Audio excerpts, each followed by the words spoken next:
Ladies and gentlemen, friends, colleagues, and citizens of the world, thank you for gathering with me today. I want to begin with a simple but urgent truth. Most people have no idea what is about to happen. The pace of change is accelerating, and while much of the world goes about its daily routines, forces are aligning that will redefine global politics, economics, and even the very balance of power for decades to come. The danger is not only that these changes are immense, but that they are largely invisible to the general public until they erupt into the headlines, shaking societies to their core. That is why we must pull back the curtain today and speak clearly about what is unfolding. The idea that the United States would forever remain the world's sole superpower is one of the most dangerous illusions of our time. For much of the past 3 decades, Washington operated under the assumption that its influence was unshakable, its leadership unquestioned, and its model unchallenged. Yet, what is happening beneath the surface tells an entirely different story. The world is no longer content to revolve around a single axis of power. Instead, we are witnessing the steady rise of a multipolar system, one where the United States must share influence with emerging and remerging powers. This is not speculation, it is reality in motion, and most people have no idea how quickly the balance is shifting. Think of the last century. America emerged from World War II as the unrivaled industrial and military leader of the world. The Cold War then solidified its dominance against the Soviet Union, and the collapse of that system in the 1990s gave Washington a sense of almost divine right to shape global affairs. The term unipolar moment was not just rhetoric, it became policy, from NATO expansion to military interventions across the Middle East, from dictating financial rules through the IMF and World Bank to using the dollar as the world's backbone. The United States projected power across every corner of the globe. But history never stands still, and neither do nations. As the U.S. pursued wars abroad and struggled with domestic inequality at home, others were rising quietly, steadily, and strategically. China's ascent is the most visible example. Within a generation, it transformed from an impoverished nation into the world's second largest economy, a global manufacturing hub, and a technological powerhouse. But it is not just China. India's population, now the largest in the world, positions it as a critical economic and geopolitical player. Russia, despite sanctions and isolation, continues to exert leverage over energy, security, and regional alliances. Meanwhile, middle powers such as Brazil, Turkey, and South Africa are asserting their independence, forming coalitions that bypass Washington.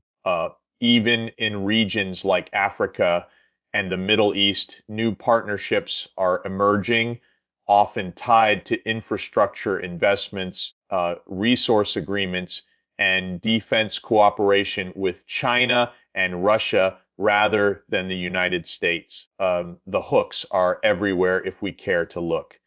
Consider the Barais Alliance, once dismissed as symbolic. It is now expanding to include oil-rich states like Saudi Arabia and Iran. This group represents not just economic cooperation, but an intentional shift away from U.S.-dominated structures. Or look at the growing move to conduct trade in local currencies instead of the dollar. For decades, dollar dominance was America's greatest geopolitical weapon, but its grip is loosening. The world's largest economies are building alternatives that, if successful, could radically reduce U.S. leverage. These developments are not hypothetical. They are happening now in plain sight, while the average citizen remains distracted by partisan battles on cable news. Here lies the central danger. When people believe the old order is permanent, they are unprepared for the shock of its collapse. Most Americans still assume the U.S. military guarantees global stability, that sanctions will always bend adversaries to Washington's will, and that alliances like NATO will forever hold firm. Yet, what happens when allies hedge their bets?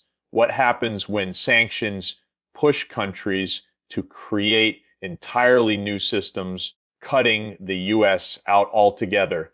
What happens when military power no longer ensures political obedience? These are not distant questions. They are the immediate realities of a changing global system. The world has seen this before. Empires throughout history, from Rome to Britain, believed their dominance was eternal. Their citizens lived under the illusion that their power was natural, unbreakable. And yet, history moved on. Power shifted, economies realigned, and once mighty empires learned the hard way that arrogance blinds nations to reality. The United States stands at such a crossroads now. To assume that its leadership is guaranteed is to ignore the forces reshaping the globe. To underestimate the rise of others is to invite strategic miscalculation. And to dismiss the coming multipolar order is to risk being left behind. The truth is gripping. The end of U.S. unipolar power is not a possibility. It is an unfolding process. The real question is whether America and its citizens will acknowledge this shift and adapt, or whether they will cling to illusions until the consequences become undeniable. Most people have no idea what is about to happen because they are not looking beyond the daily noise. But when the balance of power changes, it does not ask for permission, and it rarely gives warning. The shock will be felt in politics, in markets, and in the very way nations relate to one another. This is the story of our time, and ignoring it will not make it go away. The economic foundations of the world are shifting beneath our feet, yet most people remain unaware of how profound these changes truly are. For decades, the global economy has operated under the dominance of the United States and its currency, the dollar. Every major trade deal, energy transaction, and financial agreement has been tethered to this system, giving Washington unmatched influence over the world's markets. But that dominance is now being challenged in ways that will transform not only international relations, but also the daily lives of ordinary citizens. This is not a distant prospect. It is happening right now, and the implications are enormous. The weaponization of the dollar is one of the central forces driving this realignment. When Washington imposes sanctions, it does so by leveraging the dollar's centrality to global finance.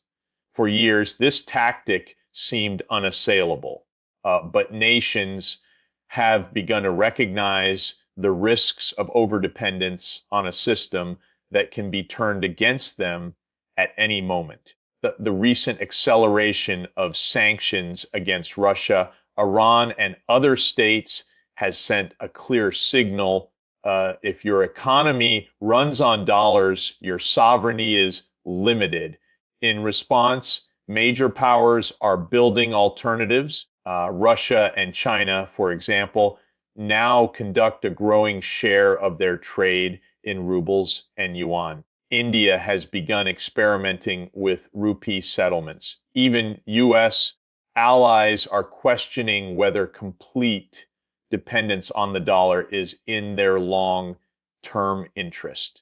The cracks in the dollar order are widening, and once they spread far enough, the world economy will look very different.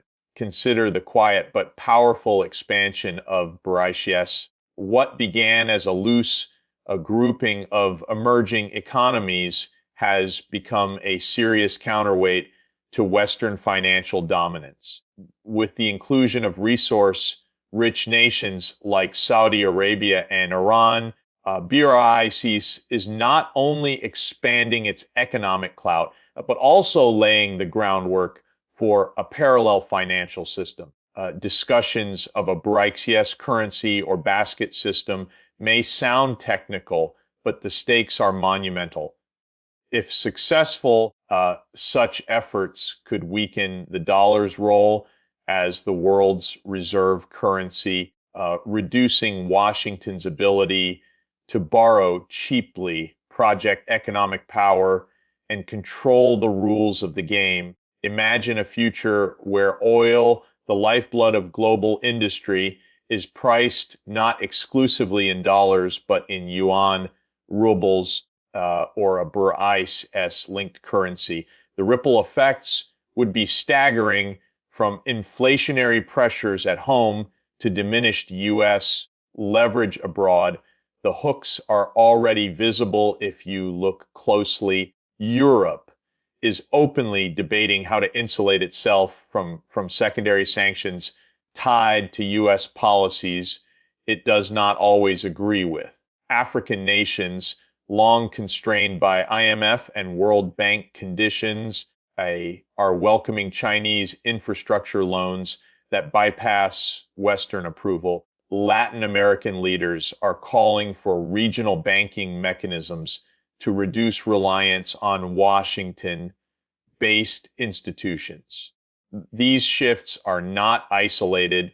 They are part of a larger story of economic diversification, one where power is no longer concentrated in one capital, but dispersed across multiple centers of influence.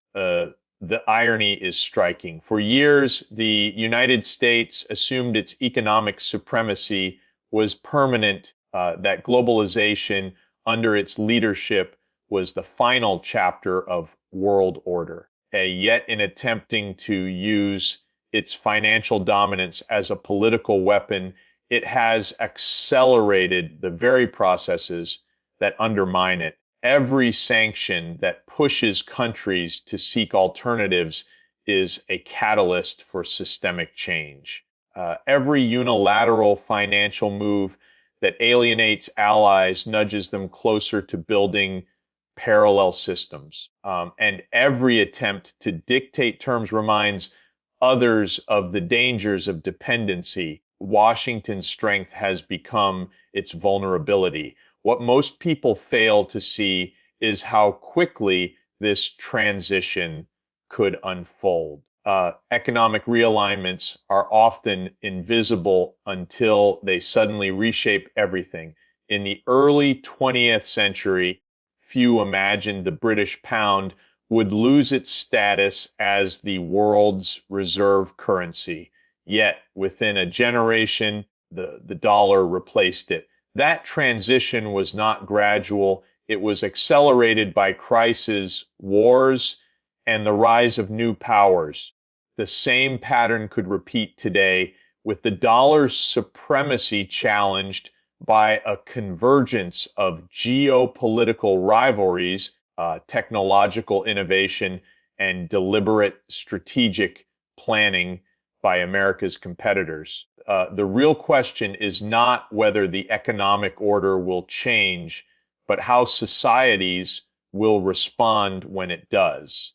Will nations adapt to a multipolar financial system, or will they resist clinging to the illusion of permanence? Will citizens understand that their own economic stability, mortgages, prices at the supermarket, retirement funds is tied to these global shifts, or will they be caught off guard, wondering why their living standards suddenly erode as the pillars of U.S. economic dominance crumble? The truth is that most people have no idea what is about to happen because these transformations are not discussed openly in mainstream debates. Yet, when trade routes, currencies, and financial systems realign, it will not just be diplomats and economists who feel the impact. It will be every household, every business, every worker. The rise of alternative systems is not just a story about geopolitics. It is a story about survival in a world where the old rules no longer apply. And while the public sleeps through the headlines, the new order is being built piece by piece, day by day, until one morning we will wake up and realize the ground beneath us has shifted forever. Technology is no longer a side story in global politics. It is the very heart of power. The tools being developed today will determine not just who leads in innovation, but who holds leverage over economies, militaries, and societies. Artificial intelligence, automation, and digital currencies are not science fiction. They are shaping reality right now, changing the nature of work, reshaping financial systems, and redefining the balance between state and citizen. The problem is that while these transformations unfold at lightning speed, most people are unaware of how profound their consequences will be. They see convenience, smartphones, online banking, new gadgets, but they do not see the deeper structures of control and vulnerability being built around them. Artificial intelligence is the clearest example. Algorithms already determine what information people see, how companies operate, and how governments monitor citizens. But we are only at the beginning. The nation that masters AI will control industries from finance to healthcare to defense.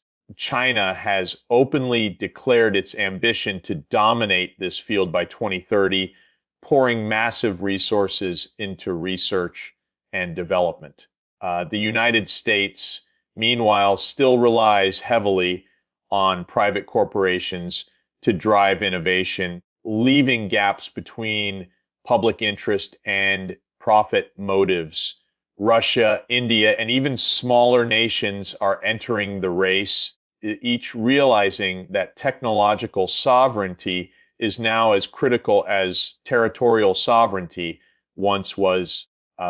This competition is not just about building smarter machines.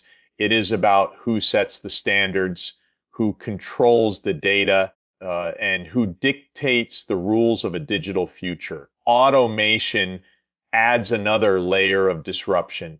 Entire sectors of employment, manufacturing, retail, transportation, even parts of professional services are being transformed by machines and software.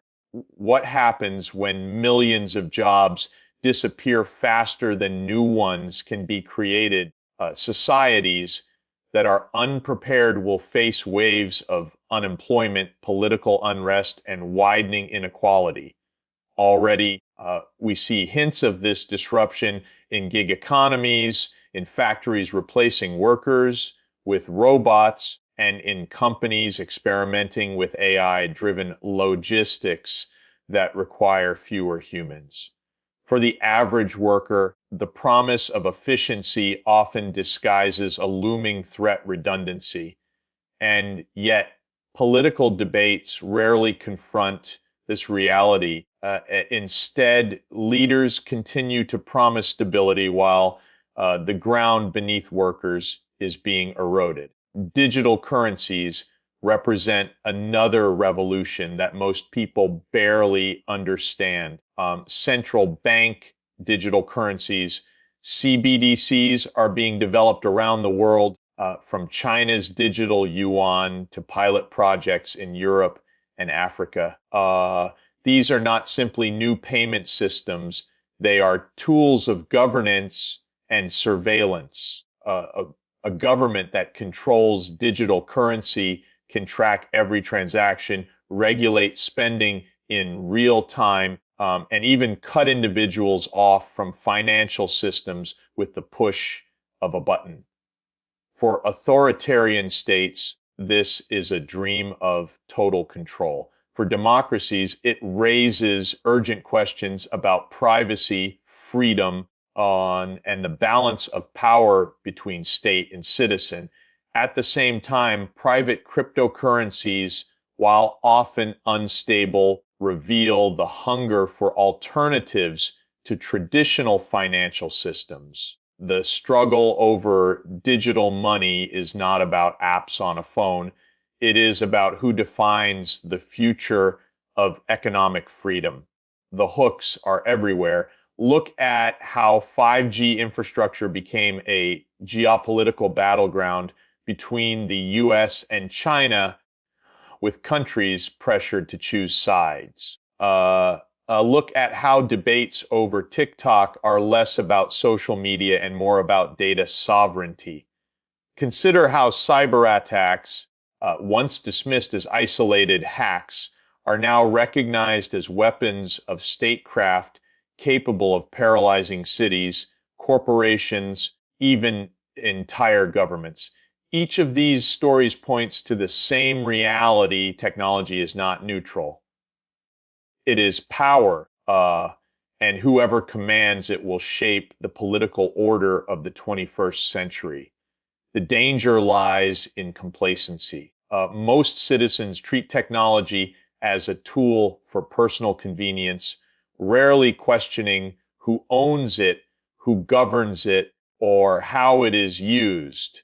They scroll through apps, stream entertainment, and trust digital systems without realizing that the very architecture of their daily lives is vulnerable to manipulation.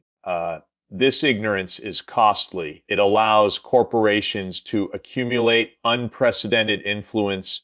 It enables governments to expand surveillance quietly, and it ensures that when technological disruptions arrive, the public is unprepared. History offers a warning. In the Industrial Revolution, societies that adapted to new technologies prospered, while those that resisted or lagged fell behind, often at great cost. The same pattern is repeating today, only at a much faster pace. The question is not whether technology will change the world, it already is. The question is who will control it, and whether the public will remain passive observers or active participants in shaping its use. Most people have no idea what is about to happen in this domain because the true stakes are hidden behind the language of innovation and progress. But beneath that surface lies a fierce contest for power, one that will determine not only the wealth of nations, but also the freedoms of individuals. To ignore this contest is to surrender to forces that will shape the future without accountability. And the future, once it arrives, will not wait for us to catch up. Climate change is no longer a prediction. It is a lived reality. Fires sweeping through once stable regions, floods displacing millions, and relentless heat waves breaking records year after year are not isolated anomalies. They are signals of a system under severe stress. What most people do not grasp is that climate change is not only an environmental issue, it is rapidly becoming a political earthquake. It will destabilize governments, redraw borders, disrupt economies, and reshape the balance of power in ways that are only beginning to unfold. And while the world argues about partisan squabbles or short-term gains, the clock is ticking toward consequences that no nation can afford to ignore. The destabilizing force of climate change is already evident in migration patterns. Rising sea levels threaten island nations and coastal cities, pushing populations toward higher ground. Droughts are forcing rural communities into urban centers, sparking tensions over resources. When millions of people move because they can no longer survive where they live, political systems are strained to their breaking point. Think of the refugee crisis we have witnessed in recent years. Now multiply that by 10, driven not by war alone, but by an uninhabitable climate. Governments are not prepared for the political and social shocks this will unleash, yet the movement has already begun quietly, underreported and underestimated. Food and water security lie at the center of this unfolding crisis. Crops fail under extreme weather, rivers dry up under prolonged droughts, and fisheries collapse under warming seas. When people cannot feed their families, politics shifts overnight. Governments face riots, regimes fall, and extremist movements find fertile ground in desperate populations. We have already seen protests erupt across parts of Africa, the Middle East, and South Asia linked to food and fuel shortages triggered by climate stress. These are warnings, not hypotheticals. The most basic necessities of life are being threatened, and with them, political stability itself. Energy is another fault line. Nations scrambling to secure reliable sources of power are caught between the urgency of transitioning to renewables and the stubborn grip of fossil fuel dependency. As heat waves intensify and energy demand soars, power grids strain and falter. Countries that cannot meet these demands risk political upheaval. At the same time, the global race for green technologies, solar panels, wind turbines, rare earth minerals, and batteries is fueling new rivalries. Whoever leads this transition will not only secure their own stability, but also wield influence over others. The geopolitics of oil defined the 20th century. The geopolitics of clean energy will define the 21st.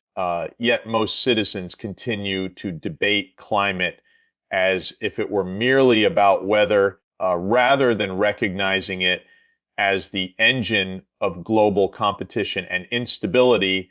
The hooks are everywhere if we choose to see them. Look at how floods in Pakistan displaced millions and strained international aid systems. Look at how droughts in Syria fueled unrest that spiraled into a devastating conflict. Look at how wildfires across Europe and the United States are no longer seasonal tragedies, but annual certainties, draining budgets and exhausting emergency response systems. Each of these cases shows that climate events are not separate from politics. They are reshaping it in real time. And yet, the media often treats them as natural disasters rather than as symptoms of a systemic global crisis with deep political implications. The greatest danger is that leaders continue to act as if there is unlimited time. International summits produce lofty declarations, but implementation lags behind. Corporate lobbies resist change, insisting on squeezing the last profits from fossil fuels. Citizens, distracted by daily struggles, fail to see that the very conditions for stable societies are eroding. By the time the full consequences hit, it may be too late to avoid the most devastating outcomes. History reminds us that environmental stress has toppled civilizations before. The collapse of ancient societies often coincided with prolonged droughts or shifts in climate they could not adapt to. The difference now is that the scale is global, the pace is faster, and the stakes are immeasurably higher. No wall, no border, no military can protect a nation from a destabilized climate. Cooperation, foresight, and urgent action are the only paths forward. Most people have no idea what is about to happen because climate change is often framed as a distant challenge rather than a present political force. But it is here, it is accelerating, and it will define the century ahead more than any election or short-term political debate. The storms, the fires, the migrations, they are not just environmental events, they are political tremors of a coming earthquake. To ignore them is to sleep through the alarm of history. And when we wake, the damage will already be underway. The greatest vulnerability in this new era is not just the crises themselves, but the blindness with which they are received by the public. Media, which once held the responsibility of informing societies and keeping power accountable, has become a theater of distraction. Spectacle, scandal, and partisan bickering dominate the headlines, while the tectonic shifts that will shape the future of nations go largely unnoticed. This is not a small failure. It is a profound risk to democracy and to global stability. When citizens are uninformed, they are unprepared. And when they are unprepared, they are easily manipulated. Most people have no idea what is about to happen, not because the facts are hidden, but because attention is constantly diverted away from what truly matters. Consider the daily news cycle. Entire networks dedicate hours to the drama of political personalities, controversies over words and gestures, or the latest sensational outrage. Meanwhile, stories of immense consequence, the restructuring of global trade, the rise of new security alliances, or the fragility of climate and food systems, receive only passing coverage. Imbalance creates a distorted sense of reality. Citizens are led to believe that the future hinges on petty rivalries, while the deeper currents shaping their lives remain invisible. This creates a society living in illusion, debating the surface while ignoring the storm below. The result is a population that reacts to crisis with shock rather than foresight. When financial systems falter, people are told it was unforeseeable. When climate disasters force migration, they are framed as unexpected tragedies. When technological shifts eliminate millions of jobs, leaders feign surprise. But in truth, these developments were long visible to those who looked beyond the headlines. What is lacking is not information, it is the prioritization of truth over entertainment, depth over drama, foresight over short-term ratings. This gap between reality and public perception is widening, and the consequences will be severe. The hooks are evident in how even global conflicts are presented. Wars are often framed as sudden eruptions of chaos rather than the culmination of years of ignored warnings and unresolved tensions. The expansion of military alliances, the breakdown of diplomatic trust, the erosion of arms control, all of these developments rarely receive the front page urgency they deserve. By the time violence erupts, the public is told it appeared out of nowhere. This ignorance not only misinforms societies, but also shields leaders from accountability. If people do not know the story behind the crisis, they cannot demand better decisions before it escalates. Social media intensifies this distortion. Platforms designed to maximize engagement amplify outrage, division, and sensationalism.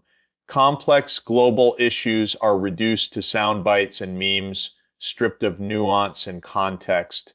Algorithms reward emotion over fact, creating echo chambers where people are reinforced in their biases rather than challenged to expand their understanding. This dynamic does more than misinform. It fragments societies, making collective action on urgent issues nearly impossible. If a population cannot even agree on the nature of reality, how can it unite to face the defining challenges of the century? Even more dangerous is the deliberate use of distraction as a political tool. Leaders who benefit from public ignorance have every incentive to amplify noise over signal. Controversy becomes a smokescreen, allowing policies of great consequence to be passed quietly while citizens are fixated on trivial disputes. The erosion of privacy through surveillance, the concentration of wealth in fewer hands, the slow dismantling of global cooperation, all of these developments proceed in the background while the public is absorbed by political theater. It is not only negligence, it is design. History warns us of the peril of distraction. In the final years of great empires, citizens often consumed themselves with entertainment, scandals, and court intrigue while the structures holding their societies together decayed. Bread and circuses in Rome, court rivalries in Versailles, each provided distraction from looming collapse. Today, we see the modern equivalent in endless media cycles that entertain but do not enlighten. The lesson is clear. Distraction breeds complacency, and complacency invites disaster. What makes this moment especially perilous is that the world is not short of information. We live in an age where knowledge is more accessible than at any other time in history. Data, analysis, and evidence are everywhere. The challenge is not access, but attention. People are drowning in content, but starved of clarity. The truth is hidden not by censorship alone, but by the sheer volume of noise that overwhelms it. Most people think they are informed because they consume headlines and feeds, but in reality, they are often trapped in a cycle of superficial awareness that leaves them vulnerable when real crises erupt. The question we must confront is how long societies can continue in this state of distraction before the costs become unbearable. Already, we see distrust in institutions rising, polarization deepening, and misinformation spreading at unprecedented rates. Each of these is a symptom of a public sphere that has lost its anchor in reality. If this continues, the ability to confront the challenges of geopolitics, climate, and technology will collapse under the weight of confusion and division. Most people have no idea what is about to happen because the very systems designed to inform them have instead conditioned them to look away. The danger is not only that citizens will be blindsided by change, but that when change arrives, they will lack the unity and knowledge to respond effectively. This is the silent crisis of our time, not the absence of truth, but the drowning of truth in a sea of distraction. The world is shifting, history is accelerating, and yet too many remain fixated on the trivial. When the reckoning comes, it will not wait for society to catch up, and the cost of ignorance will be measured not in headlines, but in lives and futures lost. Humanity now stands at one of those rare turning points in history when the choices made in the coming years will reverberate for generations. The crises we face, geopolitical rivalry, technological disruption, and climate instability are not isolated challenges, but interconnected forces that demand collective action. Yet the path forward is far from guaranteed. We can move toward confrontation where mistrust and competition push nations into conflict, or we can embrace cooperation where shared survival compels us to find common ground. The window to choose wisely is narrow, and most people have no idea how close we are to a decisive moment. The evidence of confrontation is already plain to see. Rival blocs are forming, reminiscent of the Cold War, with the United States and its allies on one side, and China, Russia, all and their partners on the other. Trade wars, sanctions, and military buildups are intensifying. Even issues like technology and energy, which could be avenues for collaboration, are increasingly framed as battlegrounds. The risk is that the logic of rivalry becomes self-fulfilling. Each side interprets the actions of the other as threats, responding with escalation rather than restraint. History shows how dangerous this dynamic can be. In the early 20th century, a network of alliances and suspicions led to a global war that no nation truly wanted. The parallels today should give us pause, but hooks of hope exist if we look closely. Crises that threaten all nations, pandemics, climate change, economic volatility, do not respect borders. They reveal again and again that humanity's fate is shared. No single country can prevent a virus from spreading worldwide. No nation can stabilize the climate alone. No government can shield itself completely from financial shocks in a globalized system.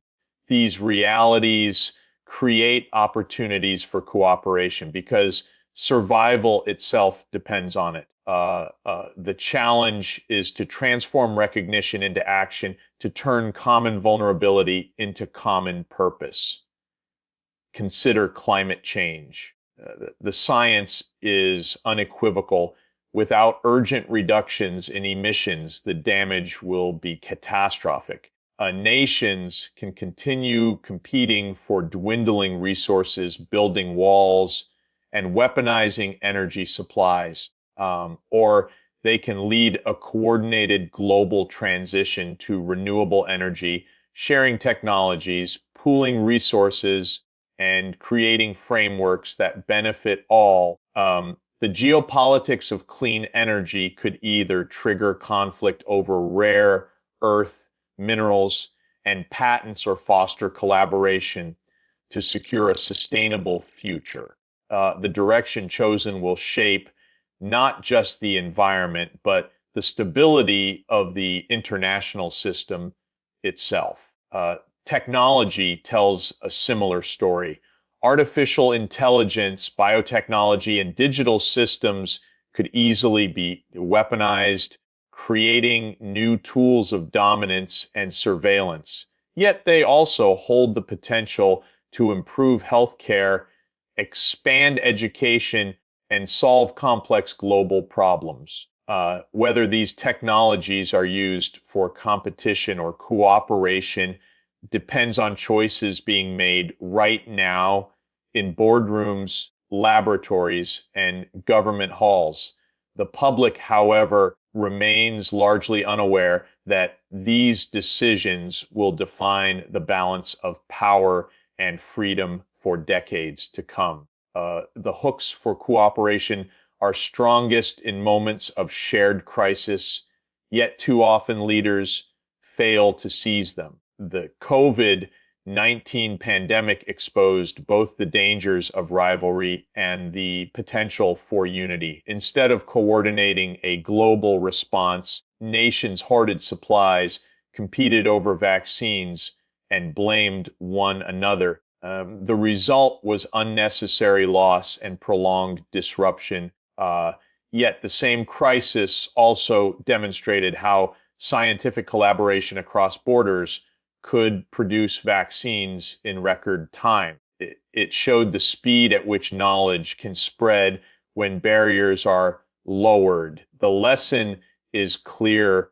Cooperation is not only possible, but far more effective than competition when humanity faces common threats. The tragedy is that while cooperation offers a path to stability, the politics of division remain more attractive to those in power. Nationalism, rivalry, and short-term advantage deliver quick political gains, while cooperation requires patience, compromise, and trust. But the cost of avoiding cooperation grows heavier with each passing year. Rising seas, economic instability, and technological arms races will not wait for political convenience. The longer humanity delays, the narrower the options become until eventually confrontation may no longer be a choice, but an inevitability. Most people do not realize how little time is left to steer away from this trajectory. The next decade will be decisive. It is not an exaggeration to say that the survival of societies depends on whether nations can overcome mistrust and act together. If cooperation wins, the benefits could be extraordinary, stable peace, sustainable prosperity, and a technological revolution that serves humanity rather than divides it. If confrontation prevails, the outcome will be instability, inequality, and potentially catastrophic conflict. The future is not yet written, but the pen is in our hands. The hooks of possibility are there, shared crises that demand shared solutions, technologies that could unite rather than divide, global institutions that could be revitalized rather than abandoned. The choice is stark, but simple: confrontation or cooperation. And while most people go about their daily lives unaware of how close we are to this inflection point, history is moving rapidly toward it. What is about to happen will depend on whether leaders and citizens alike awaken to the urgency of this moment, and whether they demand a future built not on rivalry, but on shared survival.